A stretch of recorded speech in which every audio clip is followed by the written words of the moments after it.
Welcome to the Council on Foreign Relations Local Journalist webinar. I'm Irina Faskianis, Vice President for the National Program and Outreach here at CFR. CFR is an independent and nonpartisan membership organization, think tank, and publisher focused on U.S. foreign policy.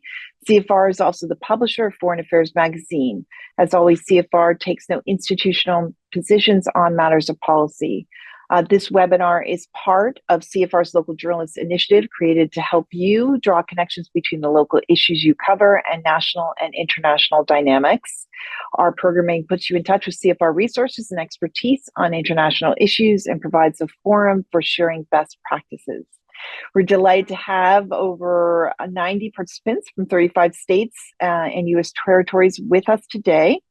We appreciate you taking time out of your deadline-driven days to join us for this discussion, which is on the record. The video and transcript will be posted on our website after the fact at cfr.org/localjournalists. We're pleased to have Edward Alden, Ruth Conniff, and host Carla Ann Robbins to discuss immigration policy reporting. We've shared their bios with you, so I will just give you a few highlights. Edward Alden is the Bernard L. Schwartz Senior Fellow at CFR, specializing in U.S. economic policy, competitiveness, trade, and immigration policy. He served as the project director of the CFR-sponsored independent task force, The Work Ahead, as well as one on immigration. Mr. Alden is also the author of Failure to Adjust: How Americans Got Left Behind in the Global Economy, and his forthcoming book is entitled When the World Closed Its Doors, the COVID-19 Tragedy and the Future of Borders, and that will be out in December. Ruth Conniff is the editor-in-chief of the Wisconsin Examiner. In 2017, she moved to Oaxaca, Mexico, to cover U.S.-Mexico relations, migrant caravans, and Mexico's efforts to contend with the Trump administration's border policies. She is also the author of Milked: How an American Crisis brought together Midwestern dairy farmers and Mexican workers. Carla Ann Robbins is a senior fellow at CFR and co-host of the CFR podcast, The World Next Week. She also serves as the faculty director of the Master of International Affairs program and clinical professor of National Security Studies at Baruch College's Mark School of Public and International Affairs. And previously, she was deputy editorial page editor at the New York Times and chief diplomatic correspondent at the Wall Street Journal. So Ted, Ruth, and Carla, thank you very much for being with us for this timely conversation. Carla, I will turn it now to you. Irina, thank you so much. And Ruth and Ted, it's great to see you, and thank you so much for doing this. So I think I understand these things usually, but I'm genuinely puzzled. So Ted, can we start with a quick primer on current Biden administration immigration policy? We heard there was going to be an executive order, there was Title 42, then it went away. What is President Biden's immigration policy, and how does it differ, or doesn't it, from the previous Trump policies? Thanks, Carla. Great to be here. Great to be with you, Ruth. It's an excellent question. Just to start, I might note that immigration policy is a very, very big area, right? Most immigration in the United States are people who apply to come here legally, and they come, and sometimes they live and work here for a while. Sometimes they make their lives here. The story of America is a story of immigration. So, our lens has become very narrowed on the southern border, given our political debates, but it's really important to keep in context the much wider picture of immigrants in the United States. But I will focus on the southern border because I assume that's why everyone is here. What President Biden would like is an orderly system on the southern border that allows people who are fleeing violence of one sort or another entry into the United States. I think basically his administration believes that immigration is positive for the U.S. He came to office very critical of some of the things that President Trump had done in terms of, the Remain in Mexico program to force migrants to wait in Mexico, or the family separation policy. The problem is that this administration, it's hardly unique to the United States. Same thing is going on in Europe. Similar things are going on in Canada, have been overwhelmed by the numbers of people seeking to leave their countries and make it into Europe or the United States. These are numbers that we've not seen. There's really a global asylum crisis. What the Biden, and I'll give the short version, we can go back on this. What the Biden administration tried to do back in the spring of 2023, it lifted, you mentioned Title 42. Title 42 was the COVID era order that essentially permitted the administration to turn around anyone who crossed illegally and send them back to Mexico with no consequences. Many people would try again, but it was, you can't enter the United States because we face a pandemic and you might contribute in some way. That's a super simplified version of Title 42. Happy to go into more detail. The Biden administration knew when that was lifted that there were going to be a lot of people who'd been waiting to get into the country who were suddenly going to show up. And so they tried to craft a new approach that was designed basically to flip the incentives, to say, okay, under US law, people have a right to come and seek what's known as asylum. I mean, this is codified in US laws. It's an international obligation. If people arrive at the border of the United States and say, I'm fleeing torture, violence, threat of death for a variety of reasons, they have a right to have those cases heard, adjudicated in US immigration courts. They have a right to seek protection. The problem is people have been arriving for some years. This occurred in the Trump administration as well, in such large numbers that the system just can't handle it. So the Border Patrol essentially releases them into the country. They're told to appear in court 2, 3, 4 years down the road. And for a lot of people, that's a big incentive. So the Biden team under the Homeland Security Secretary Mayorkas tried to flip the script. They tried to say, look, we'll make it easier for people to follow an orderly path. We'll provide a way through this online app for them to get interviews at the legal ports of entry. We'll create a new system to parole into the country up to 30,000 people a month from 4 countries, from Venezuela, Haiti, Cuba, and Nicaragua, if I'm remembering correctly. I think I got that last one wrong. From 4 countries who, where, they're countries that are really in crisis. So we'll increase that flow. But if you arrive between the borders, if you come across at Eagle Pass in Texas or wherever else, the presumption is going to be that you will not be granted asylum and you'll be turned back. The problem is the numbers have just overwhelmed those intentions. So Biden's got this problem of a border that is perceived by the voters as out of control, and he doesn't really have the means to do anything about it. He tried to reach agreement with Republicans earlier this year on a reasonably hardline bill that would have really raised the threshold for people seeking asylum. But when Donald Trump spoke up against it, the Republicans wouldn't support it. So he's a bit over a barrel. He is, he comes from a party that is by and large pro-immigrant. The Democrats have strong pro-immigration lobbies in the party, but he's got a situation at the border there that is perceived by voters as out of control and is clearly a political liability for him. So he's sort of caught between a rock and a hard place. So, Ruth, this asylum process, and Ted also, this asylum process is intended, if it worked, and one of the problems, of course, is that we don't have anywhere near enough judges and courts and people to sort this out. But the asylum process, and under international law, we're supposed to take people in who were fleeing, genuine persecution. But the asylum process is supposed to sort out the people who we have an international law obligation to take in from the people who want to come here for the reason that many of our grandparents came here, or parents came here, or some of us came here, which is for economic reasons. The country has made a decision that it will allow in certain numbers of people who want to migrate for economic reasons. But under international law, we have an obligation to take anyone who is fleeing persecution. Do we have any sense, Ruth, what the percentages is? Last year, the government reported that 3 million people sought to enter the United States. Of that 3 million people, do we know how many of those people had potentially legitimate asylum claims versus people who were economic migrants? I don't know the answer to that. Ted might. But I will say this, and I'll kick it back to Ted for those specific numbers. Here in Wisconsin, where I am reporting on immigration, there is an enormous economic dependency on migrants, both from countries that are potentially places from which you can seek asylum in Central America, particularly Nicaragua, and a lot of people from Mexico. They prop up the dairy industry in Wisconsin. So the economic dependence on those migrants is a lot of what's driving. Employers want them to come. And in the dairy industry, the best number that I have seen very recently of the 10,000 undocumented immigrants who are working in the dairy industry in Wisconsin, they comprise 70% of the labor force. So our dairy industry in America's Dairyland would go under overnight without that labor force.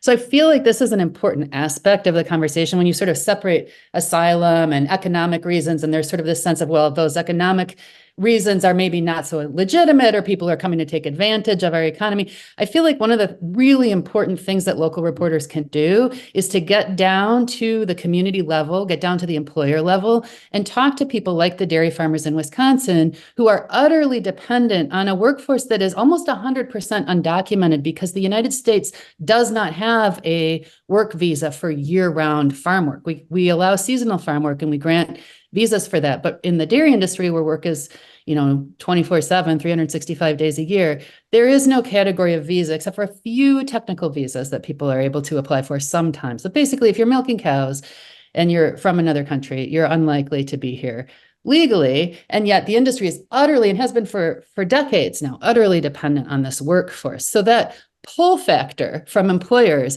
is as much of a factor as people seeking a better life, which they are. They're seeking to make money here to send it back to their families, sometimes to build a life back at home and sometimes to move here. But that underlying economic structure is, U.S. employers, particularly in agriculture, particularly in dairy, are very dependent on and really want these workers to come. So that's sort of the converse side of the economic. There's the economic push, and then there's the economic pull, but our legal structure is not set up to recognize the pull aspect of it. We have a sorting, asylum, economic migrants who can come in legally, but we don't have a Bracero program necessarily that way. So can you talk a little bit about the awareness politically in your state, Ruth, which is, you've got the politics of migration and then the economic reality, because you've got a dairy industry and you can quantify it, but you're not the only state in which migrants are doing jobs that other people don't want to do. Right. There are not a ton of American workers lining up to milk cows who've been displaced by this wave of migrants taking their jobs. That is just not the reality. And, you can talk to dairy farmers and they will tell you they have tried really hard to find workers, and were just delighted when they found seasonal migrant workers, mostly from Mexico, who were willing to move over from those seasonal jobs to work in the dairy industry. They were attracted to the year-round jobs, and the industry has become utterly dependent on them. As far as the politics goes, it's very complicated. And, in my book, I talked to a lot of farmers who voted for Trump, not once, but twice, who did not like his anti-immigrant rhetoric, but who are basically conservatives.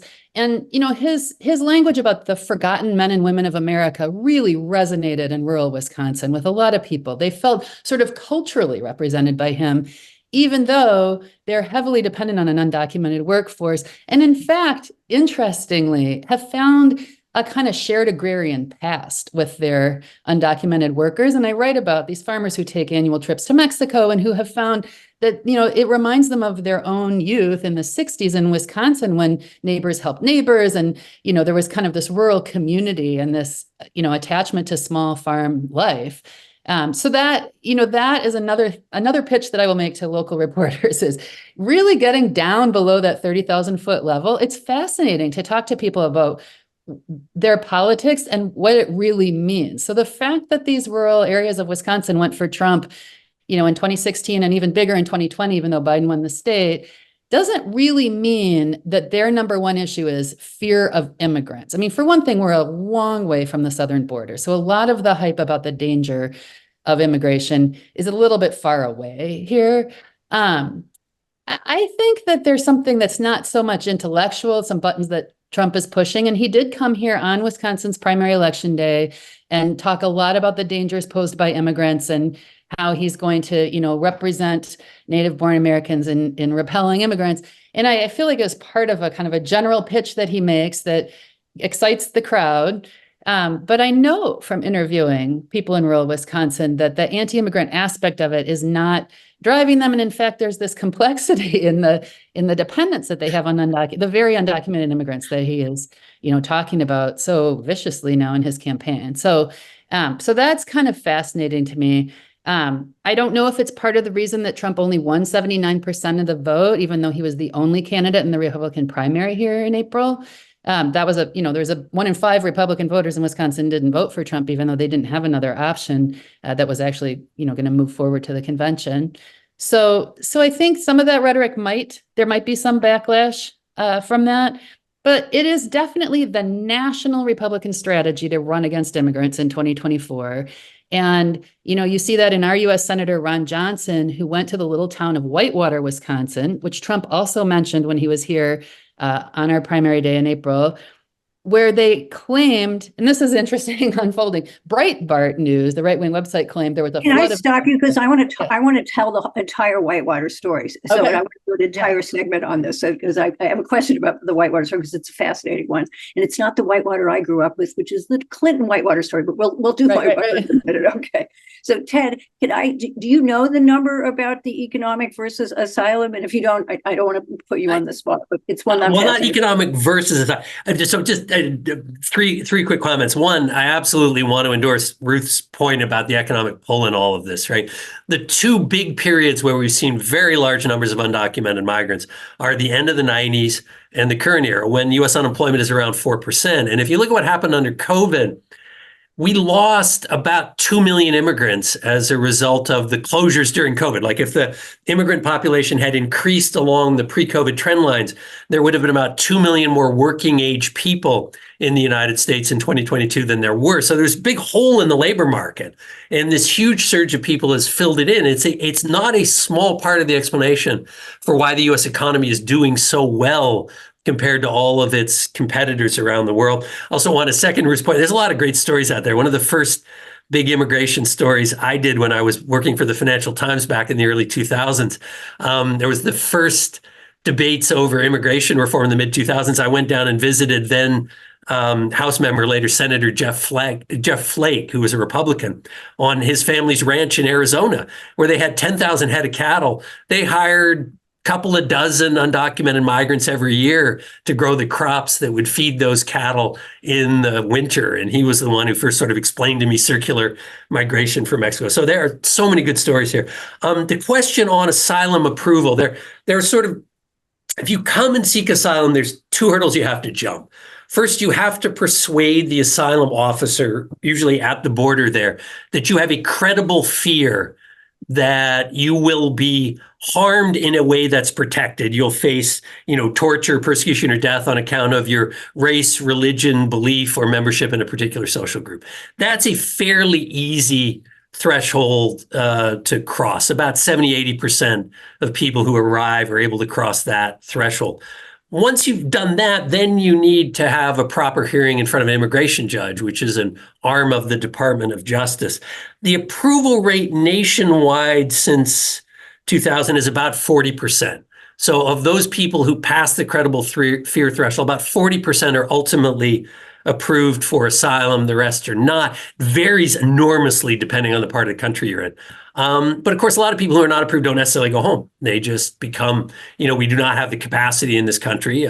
Trump is promising to create it, to hunt those people down and force them to leave the country. So a lot of them remain anyway and become, part of the 10, 11 million, the numbers vary a little bit, of undocumented migrants living in the U.S. Those awaiting asylum are technically living here legally. They're under our protection, under our asylum. Those are not undocumented migrants. But if they lose their asylum case, refuse to go home, they then enter that larger undocumented population.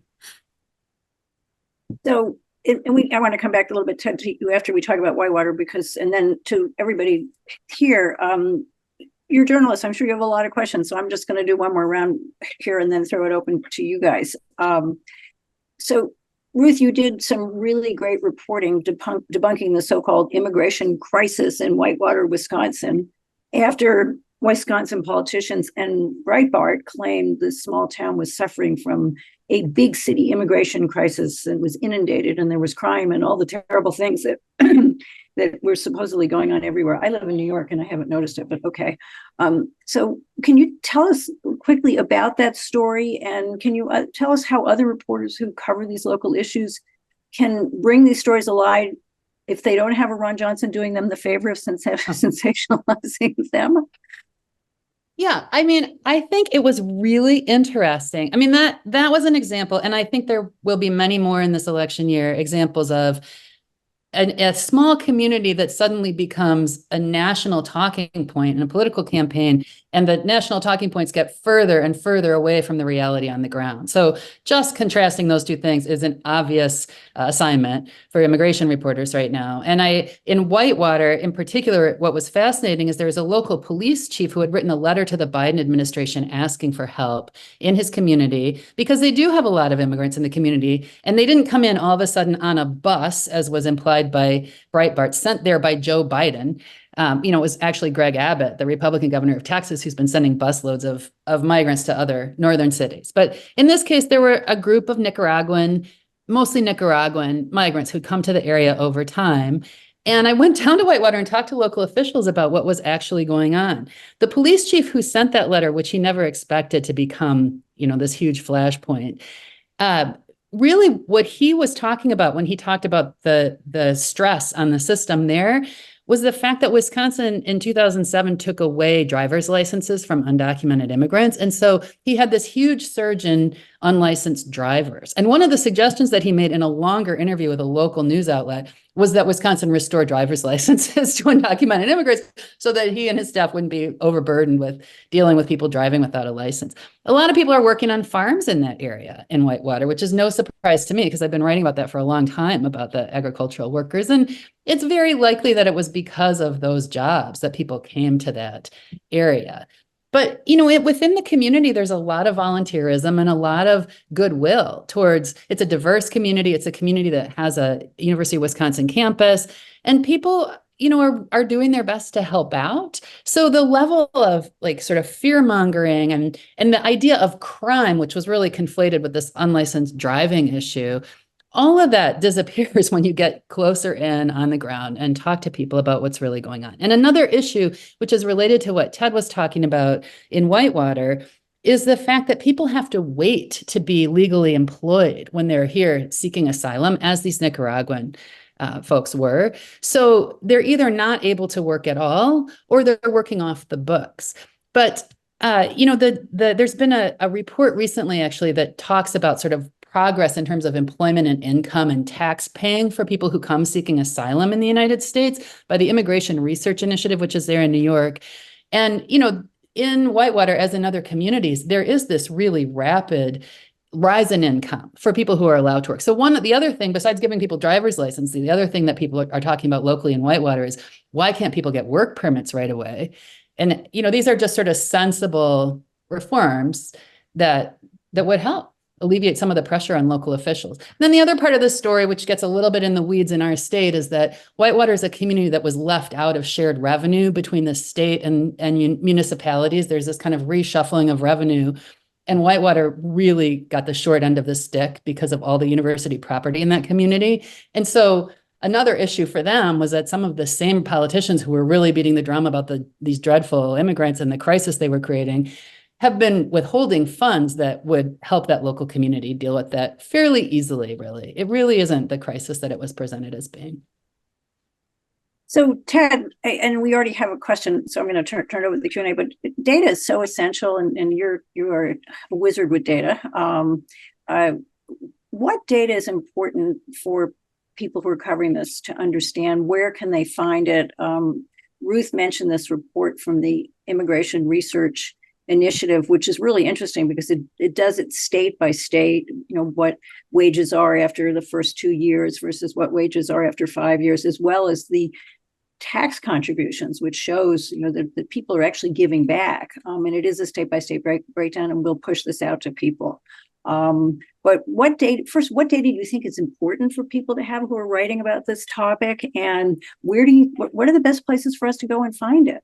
Yeah, it obviously depends on the specific story you're doing. A real go-to on most, if you're looking for national level information on immigration, a real go-to is the Migration Policy Institute. They have a website, migrationpolicy.org. They are really the premier immigration-focused think tank, probably in the world, in the United States, but they do a lot of work on Europe and Latin America and elsewhere. And they have really good data on their website, as well as analysis and articles. If you're looking particularly for data on sort of border trends, the court system, others. There's a great initiative out of Syracuse called the Transactional Records Access Clearinghouse, or TRAC.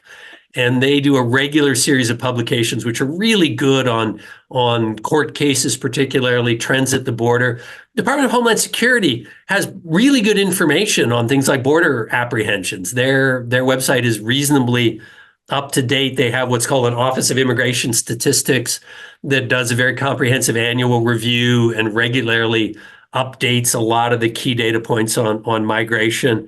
And there are other think tanks and organizations very active on this. The American Immigration Council has a lot of good people working on these issues from a somewhat more pro-immigrant perspective. If you want to know where Donald Trump is getting his data and information from, you read the stuff from a group called the Center for Immigration Studies, CIS, which really provided the intellectual heft for a lot of what Stephen Miller did when he ran this issue in the White House for Trump. And a lot of the Trump administration ideas come out of them, or sometimes work being done at the Heritage Foundation. So there's lots of good information, most of it in DC, actually, if you want to understand at a national level what's happening and how it might relate to whatever stories it is that you are covering locally. And just to add on to this, if you haven't looked at the immigration sections of the Project 2025, you should be, because it's, they're not kidding around about this. It's, it's pretty scary stuff. So yes, I was an editorial writer for a long time, so I say things like pretty scary stuff. Well, he's promising things that haven't been done for a long time. There hasn't really been a mass deportation effort. Correct me if I'm wrong here, Ruth, but I think you got to go back to the 1950s to find the last time there was a sort of systematic national deportation effort, and the numbers were much smaller back then. So they're talking about gathering people in large camps. Yeah, I mean, he would like to use the National Guard to round up everybody living here without permission, which, as Ruth suggests, would have pretty horrific economic consequences apart from the whole question of human rights. I mean, all these people have lived here for decades now, right? The families here, the children are Americans because they were American born. So I mean, the stuff that they're talking about is unprecedented, really. Not to mention, what I have found on that with talking to voters is that even though ICE raids in small towns in Wisconsin were really added a lot of pressure to the lives of both farmers and their employees, and a lot of people moved onto the farm and don't go to stores anymore because of those days. I mean, there is a lot of fear around deportation. But on the whole, for the employers, the Trump era, the Trump presidency didn't stop the flow of undocumented workers. And so in the end, all of that risk and scariness was assumed by the immigrant workforce, and the employers really didn't. In some ways, they can say, well, he talks a big game, but it didn't really make that much of a difference. I mean, that's what the numbers suggest. There were actually considerably fewer deportations in the Trump years than there were in the last 4 years of the Obama administration. Yeah, so it didn't hurt them. It didn't hurt employers in their pocketbook. Yeah. So Anne Braley, you have written a question. Would you want to voice your question, or do you want me to read it for you?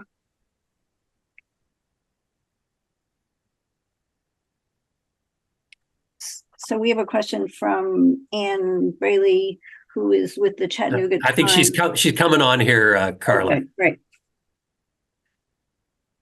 Yeah, I'm sorry. I was trying to answer a question from one of my editors at the paper. Don't you hate that's the life of a reporter. Don't you hate editors? It's been a few years for me, but I remember it well. Yeah, nothing like multitasking, I swear. But anyway, I was just thinking, you remember the CCC, the Civilian Conservation Corps? And I just didn't know. Even I'm not quite that old, but yeah. I'm not that Sorry, old, go ahead, Ed. But I still see around Chattanooga, I see, walls and things like that the CCC built way back when.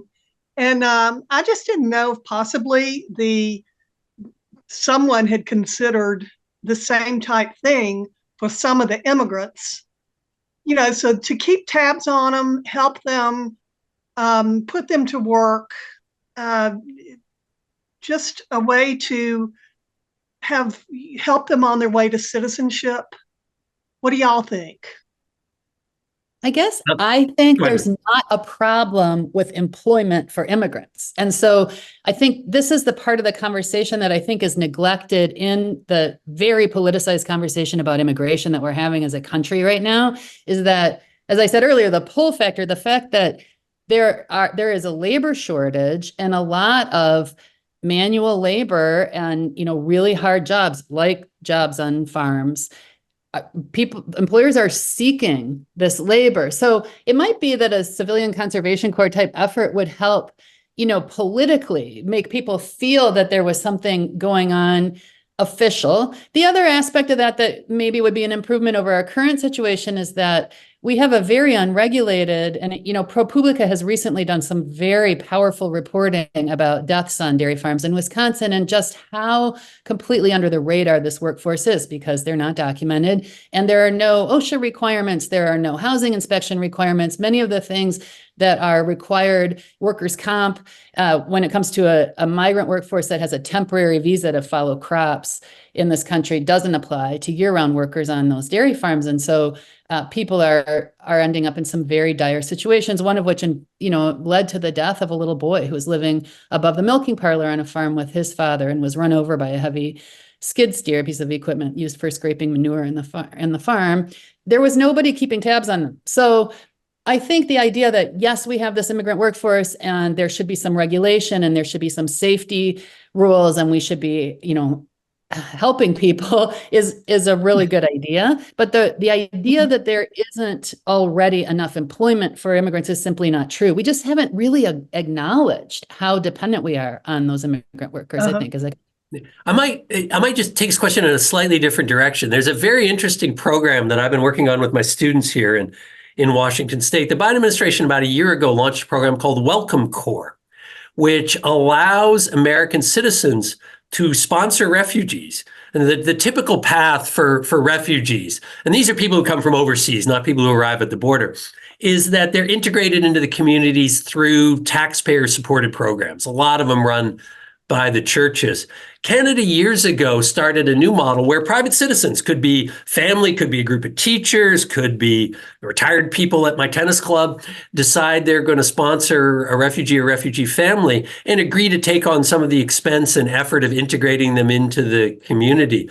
I think it's a fabulous and interesting program that has a chance to do some of what you're talking about, Anne, which is sort of build these cultural connections between the arriving immigrants and the people who are already here. There may be in the communities that you're reporting in people who have sponsored refugees under Welcome Corps. It's a new program, be an interesting story in looking at how this has gone. As I said, I've had my students put together a handbook for the county that we're in about resources available for people who want to sponsor refugees under this program. I mean, Canada is a very interesting case study because even though their levels of immigration and the number of refugees settling there are much larger than in the United States, the attitude's pretty positive. And I think the sponsorship program is one of the reasons, and the Biden administration has been trying to learn from that. So I think your point about ways to build stronger community that links, longer term residents with new immigrant arrivals is a really important one. I'm not sure the CCC is the right method, as Ruth suggests, but I think it's a good idea. So we have 10 questions, so we're going to start going through them quickly. So we have a question from Jay Jockinowitz, who's the editorial page editor of the Times-Union in Albany. Jay, do you want to ask your question?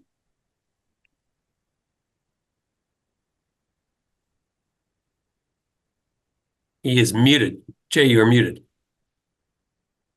There we go. There we go. Yeah, great. Okay, I should correct. I'm now editor at large. I used to be opinions editor. I've semi-retired. Ruth, your explanation. I had not been aware of this. That there was not an option for a year-round visa for the agricultural industries, and that sounds like one of those things when we write about the need for immigration reform. It sounds like exactly what we ought to be talking about. We hear this argument for E-Verify, for example, and that all employers should use that. Well, if they did, it sounds like the workforce would just dry up. So can you address that, and can you address how that might be reformed? And we've written about the driver's licenses. We've written about the long wait for jobs for asylum seekers, for work eligibility for asylum seekers. Are there other dichotomies, contradictions, et cetera, in policy that you've seen that you could talk about? Well, that's a big one, the lack of a year-round visa. And there has been a coalition of sort of big ag groups and immigrant rights groups trying to push for a year-round visa. The problem is that ever since comprehensive immigration reform fell apart in 2013, 2014, it is hard to get one sensible piece of immigration reform done. It's hard to get everybody on board because, of course, if you do something obvious, like allow employers to make their employees that they already have and have had for decades legal, then what about DACA recipients? There's sort of I think this is in Washington, this is sort of the political problem, is that getting everyone together again for a sensible immigration reform is really hard. And when they got close on making farm workers, year-round farm workers legal, there were a lot of immigrant rights activists who were worried that essentially it turned the employers into ICE agents. They would hold their employees' documents. And, we've seen abuses with that. So there was kind of a feeling that maybe people individually, these immigrant workers, were better off with their fake documents because they could skate out of an abusive employment situation. And they weren't paying the price of losing their passport and their legitimate visa. And we see that with labor trafficking. A lot of labor trafficked people are moved out of status by being moved from the state where they do have an H-2A visa to work on to pick crops. They're moved into a state where they're now out of status, and their undocumented status gives the labor contractors or their employers a lot of power over them. But I mean, basically what we have is a vestige of the Bracero program, which is what Carla mentioned from the 1950s, when Mexican workers used to come up and pick crops, and there was a lot of free flow across the border. That still basically exists in the form of the H-2A visa program, except we have this militarized border now. And ironically, what the militarization of the border has accomplished basically is to keep people here who are working year round for decades. Many of the Mexican workers that I've talked to in Wisconsin always have planned to go back to Mexico, but they are saving up money. And because it's so expensive and so dangerous to cross back and forth, they're staying here for decades and just keeping their heads down, working around the clock, sending home money to their families. So I think those are all really important things to talk about. And I think the biggest thing to just try to surface more is how much of our economy these workers are propping up. Thanks. So we have another question from Anne Marie Timmons, who is the senior reporter for the New Hampshire Bulletin. Anne Marie, do you want to ask your question?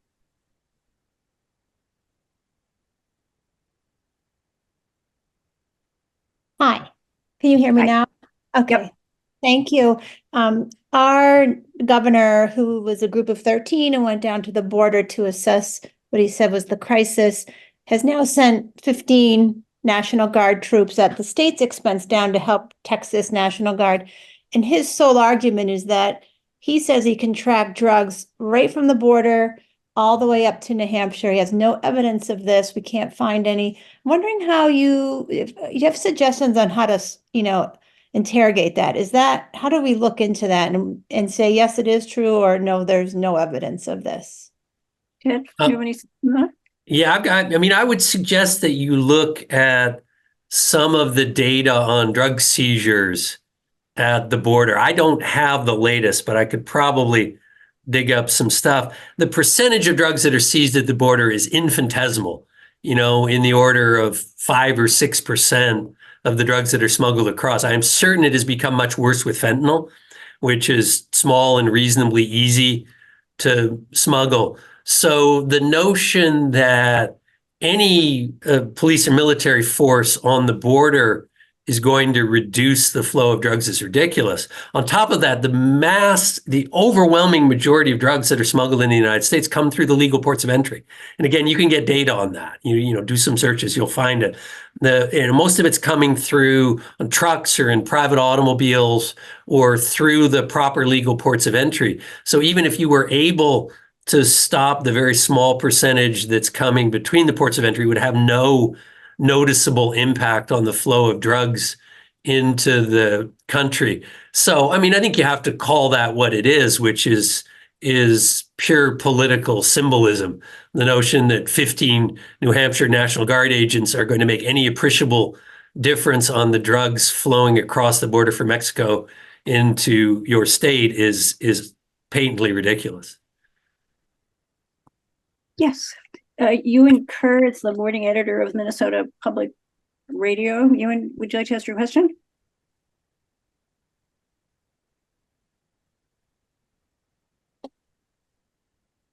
There we go. Sorry. Yeah, we're doing a lot of coverage of climate change, and we have been looking at some material which says that projections show that the current immigration situation is just a tiny, tiny droplet against the wave of people that are going to be coming for so many different reasons. And I say this somewhat tongue-in-cheek, but having the New York Times point to Duluth, Minnesota as the best place to survive climate change, we're very interested in what this is going to do, and also the implication that in fact this could really benefit everyone, but only if it is managed correctly. And it doesn't seem like there's any real desire to manage this situation properly. I'm just curious what you think about that. There are no legal protections, asylum protection for climate migrants, climate refugees. That is not on the list of people who were forced from their homes because of climate change. And Carla, I mean, to put the two parts of this conversation together, Ruth's focus on economics and my comments on asylum, the best evidence out there, the report that went into this in the most detail is a few years dated now, but most of the people arriving at the border don't actually qualify under the normal asylum protection criteria. What's happened is that, historically, the border wasn't very well defended, and it was mostly young people coming from Mexico looking for work. The border is now much better defended, but there's this potential loophole with the asylum system because we're required as a country by law to take these asylum claims seriously and vet them. So there clearly are people, places like Haiti, Venezuela, I think, clearly a fair number of those people would probably qualify even under traditional asylum criteria. Cuba's another big one. Cuba was actually the fourth in that list. I apologize, not Nicaragua. But a lot of people showing up don't. But they found that this is their easiest way to escape situations that are desperate. You have people who are walking across the Darien Gap between Panama and Colombia, right? Incredibly dangerous journeys to make to the United States. And they're assessing that this is a better choice for them than staying where they are, which tells you something about how desperate their lives are. The climate change piece is a part of this, right? We live in a period right now, I think it's one of the reasons that so many people are on the move globally, of significant disruption, right? We have a breakdown in political order. You go back 30 years and the US would have took care of what's going on in Venezuela. We never would have allowed that to escalate out of control in the way it did because we saw our role more as one of maintaining order, for better or worse, in our hemisphere. And then climate on top of that is going to create lots of situations where you have, hurricanes, droughts, floods, bad crops that are going to cause other people to say the situation that I'm living at home is untenable. And my best option is to try to get to the United States, or if you're in Africa, try to get to Europe. So I think your assessment is right. This is a problem that is going to get worse, and our capacity to handle it is hopelessly inadequate, in part because in the Congress, the perception is that this is better as a political problem than as a legislative solution. Well, no better example of that than at the beginning of the conversation, you referenced the Biden effort to push really a very tough immigration, law through Congress, and really giving Republicans pretty much everything that they asked for. But it's better as a campaign issue than a policy issue. And so it's very unlikely that anything is going to happen this year. Yeah, so it suggests, the number of people arriving is likely to keep increasing, and our ability to handle it will not get any better, might in fact get worse. So that's a bad recipe. I mean, I do think it's important to keep in mind that our ability to handle it is probably quite a bit better than is currently being presented in the political campaigns. And in fact, Sure. A large percentage of the people who are coming are keeping things going in our country, keeping the economy going in construction, in agriculture, in hospitality, and food service.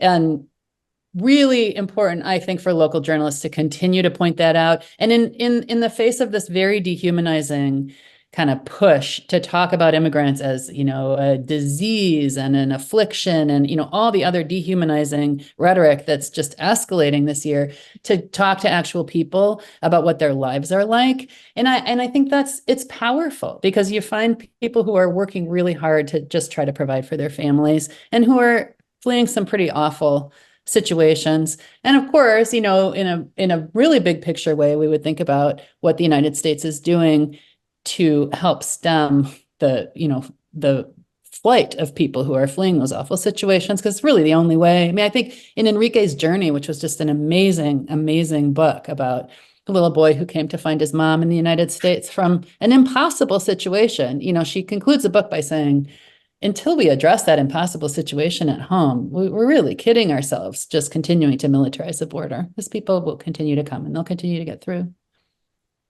So that transitions to a question for Ruth from Cassidy Reyna. I'm going to go for the Spanish pronunciation, my second language, who is the senior reporter for KTNE FM in Nebraska. Cassie, do you want to ask your question? It's a really good reporting practice question.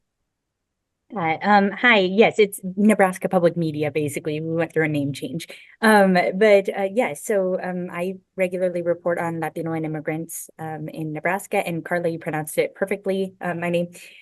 So Ruth, I've come across many people when I'm talking to them, and they're okay with having their names being, in the story, maybe because their understanding of press is a little bit different. Do you ever talk about the potential consequences of folks choosing to use their name, even though that's within their right to have their name out there? But do you ever talk about those potential consequences of publishing that? I think about it, and I did a story on labor trafficking recently where I interviewed somebody who was really afraid of the farmer who had abused him and felt that he was still potentially a target for that farmer. And he asked that we not use his whole name, and we didn't. In my book, people were really proud of their stories and they wanted their names used. And I felt like that was their right to make that decision themselves. Many of them had already gone back home to Mexico, so there was no issue for them. One of them is frequently in news stories in other media, has become kind of a spokesperson for the irrationality of the lack of year-round visas for dairy workers in Wisconsin. And so that's a decision that he has made to kind of be a public person. But I agree that there's a shift going on, and the dangerousness of the rhetoric, the demagoguery that we're seeing now really should, I think, give reporters pause, and it's important to stop and think about how you might be contributing to the targeting of people. I mean, part of the thing with our, 10,000 immigrants who make up 70% of the workforce on dairy in Wisconsin is that everybody in town knows that there are undocumented immigrants. It's not like this super secret situation. And so it just sort of points up in some ways how you're not talking about something that's not just a completely ingrained part of our society now. And so it's peculiar that it can be flipped into this, witch hunt, which is what, when Trump talks about going door to door to grab people, I think that does escalate that fear. And I think that people have a right to step back from being public. So I don't know if that totally answers your question, but I've done both things. I have used people's real names. They wanted me to use their real names. I absolutely asked people, I haven't tried to press upon them what the dangers might be. I kind of feel like people know their own situation, but I think that's a legitimate concern. Cassidy, you didn't ask me, but I'm going to tell you, as a longtime editor and reporter, I working in Central America, working in Cuba, places like that, I always warn people. And I remember the response from someone, the first time people started talking to me on the record in Cuba, blowing me away. And I said to people, I was working at the Journal, I said, story's going to come out at 6 a.m, 6:02. It's going to be faxed back to the Ministry of Interior. And this absolutely valiant Cuban economist said to me, utterly contemptuously, "We are not children." But she knew what she was doing. I think the average person probably wouldn't know what they were doing. And I think, I give people the right to do this, even if it means I lose potentially an on the record interview. I mean, I don't want to bear that responsibility. But because, it's going to get scarier. That's basically sort of the way I look at it. So Pamela McCall, and I apologize, I'm getting some of your titles wrong. So Pamela, I have you as the host of All Things Considered KUER NPR Utah. If I have your title wrong, please correct me. No, you're fine. That's just great. Thank you so much for taking my question. And it's basic in its nature. How are undocumented workers paid? How do they pay taxes? And is there a means of tracking their economic input to this country? Ted, Well, I mean, I can start, Ruth, and if you want to go into details with some of the people, they're paid the same way the rest of us are, right? They're paid paychecks, their taxes are deducted. Most undocumented migrants pay tax. Certainly there's some who are paid cash under the table. I haven't seen really good estimates of the numbers. They pay into Social Security, though a lot won't ever be able to collect out of it. There's a huge surplus in the Social Security fund from undocumented migrants who've paid in and are unlikely to be able to collect. And yeah, these figures have all been gathered. They're another person who's done some good. Some of the folks at the Cato Institute, David Beer and Alex Naraste, have done some good research on the economics of undocumented migration. Gordon Hanson, who's now at Harvard, is an economist who's done some excellent work on this. So yeah, there's good data on all this stuff. But in most cases, it's not a mystery. They get paid in relatively ordinary ways. Lots of people in the country have Social Security numbers, even if they're not legally resident. They might have come as students and got Social Security numbers while they were students and not gone home. So there are a lot of cracks in the system. There's a lot of money in the system coming from people who will never take advantage of that system too. I mean, people are having Medicare and Social Security taxes withheld from their wages, and they will never be able to draw from those systems. So that's, I think, also an important data point, is sort of all of that money that's getting paid in. People get fake documents. They buy fake documents, and there's kind of a don't ask, don't tell policy among employers who are certainly with year-round agricultural workers. They're hiring them. They're looking at these fake documents and saying, I can now say that I have looked that, you have documents. And so it's all, it's a well understood system that, it's not for real. If I might, Edward, you said Cato Institute. Do you know if there's any sort of breakdown per state as to the economic input? Yeah, check the American Immigration Council, folks. They have probably done this. There's one other organization. I'll follow up with Irina, and maybe she can share it, that does, I might be able to find it while we're talking here, that does state-by-state breakdowns. But yeah, all that data is available. Just one other macro point here that's important, I think, in the immigration debate. One of the challenges with undocumented immigration is that migrants are paying money into the federal systems, tax, Social Security, Medicare, but a lot of the costs fall at the local level. Education, for example. So the children of undocumented migrants, they're in the public schools locally. That's a cost for the states. Hospitals, that's a cost for the states. So there is a challenge in the sense that a lot of the revenue, the tax revenue they're generating, is going to the federal government, and the costs that they impose are felt more at state and local levels. So this has been a long-standing tension with respect to undocumented migration. This is also the report that I referenced earlier in the call. Is the Immigration Research Initiative did a state-by-state breakdown of state and local taxes and earnings. And I'm just looking for the link. I'll put that in the chat. Yeah, thanks, Ruth. And Edward, thank you. You bet, thank you.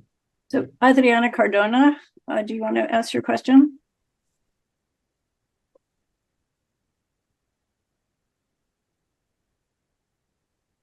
Can you hear me now? Yes. Yeah, so I've been thinking a lot about this, and I've been talking to different experts. I'm eventually doing a story about this, even though people, kind of like some people are more afraid about this concept than others. But can you talk a little bit more about state-led efforts to pass, to pass like their own work permits, proposals and legislation, and is this maybe like another route? Can we be talking about it more? I know New York has introduced a bill. California tried something similar, or in a different concept with undocumented students. Utah tried something similar to a guest worker program about 10 years ago, but that needed like a waiver from the federal government. So given the inaction at the federal level and all these nuanced policies and all these issues that are happening, like, I feel like, is there a conversation that needs to be maybe more robust when it comes to states kind of like leading their own efforts, even though it's challenging, and like the Texas bill that criminalizes immigrants, it could definitely be challenged because it, oversteps federal immigration law? Do you want me to start with that, Ruth, or? Yeah. Yep. Yeah, I mean, I cannot give you chapter and verse of all the state efforts. You've listed a bunch of them there. Probably the most famous one was SB 1070 in Arizona in 2010, which again, essentially, criminalized unauthorized presence in various ways and empowered police to stop drivers and do other things. I mean, this is all a consequence of the failure that's now gone on for about 20 years of the federal government to reform immigration laws. And the result of that is one of two things happens. One, the states perceive problems. Sometimes, they're political reasons, sometimes they're legitimate reasons, and they attempt to encroach on federal authority. I mean, immigration clearly an area of federal authority. The states pass laws that then are often challenged in the courts. The ACLU and others challenge them. Sometimes they stand up, sometimes they don't. I mean, Texas is trying to interfere in what is clear federal prerogative, which is control of who crosses the border. And it's being fought out in the courts right now. The other thing that happens, because Congress is unable to pass laws, presidents then resort to executive orders. I mean, probably the most famous one is the DACA program, which was created by President Obama as an executive order. And when presidents use that executive power, it's much more vulnerable to court challenges, right? If the Congress is acting and it's a law, then for the most part, that tends to insulate the federal actions from court challenges. But if it's just an executive action, then you're open to court challenges. So we have seen immigration fought out in every which way in the courts, including the DACA program, which so far survives. But, at some point, somebody could take another run at it, and not clear what the future is. And so there are, dozens of stories that come out of that. What the courts are doing, what the states are doing, what the fights are between the federal and state governments, what local governments are doing sometimes. I mean, mention Whitewater, the famous town in my day was Hazleton, Pennsylvania, where the mayor at the time, Lou Barletta, who later became a member of Congress, passed an ordinance making it a crime to rent apartments to illegal immigrants, as it was called in the letter. That created a whole big national fight, launched the career of Chris Kobach, who is a notorious anti-immigration lawyer defending the town of Hazleton. So these are all the consequence of the federal government not doing its job and reforming and updating our immigration laws. And I think that will continue for many years, and there'll be lots and lots of things to write about. Ruth, last word to you. We're at 4, but would love to have your last words.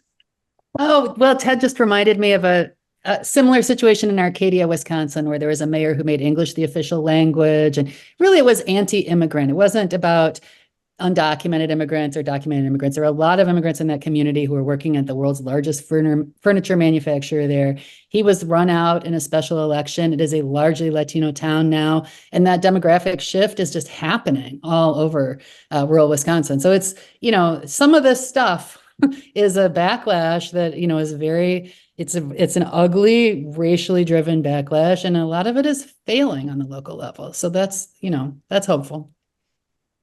I just want we have many more questions, which is a testimony to what a great conversation this has been. I want to thank Ted Alden and Ruth Conniff. When all of you ask questions, I apologize to Rose White, Janet Martin, Mark Smith, and the outstanding questions. But we will push out more information to you all, and I turn it back to Irina.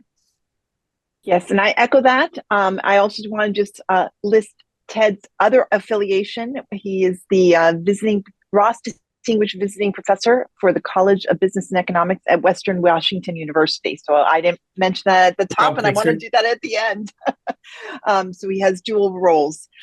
We will send out a link to the video and transcript and all these wonderful source resources that were mentioned during this call. So thank you all. You can follow our speakers on X at Edward Alden, at Ruth R. Conniff, and at Robbins Carla. And as a final note, we are holding now a CFR virtual media briefing at 4 p.m. This special session will feature 6 CFR experts in conversation on Iran's attack on Israel this past weekend. CFR President Mike Froman will preside. We're putting the Zoom link and passcode in the chat, so you can grab it from there, or if you want to email us, we can email it to you as well.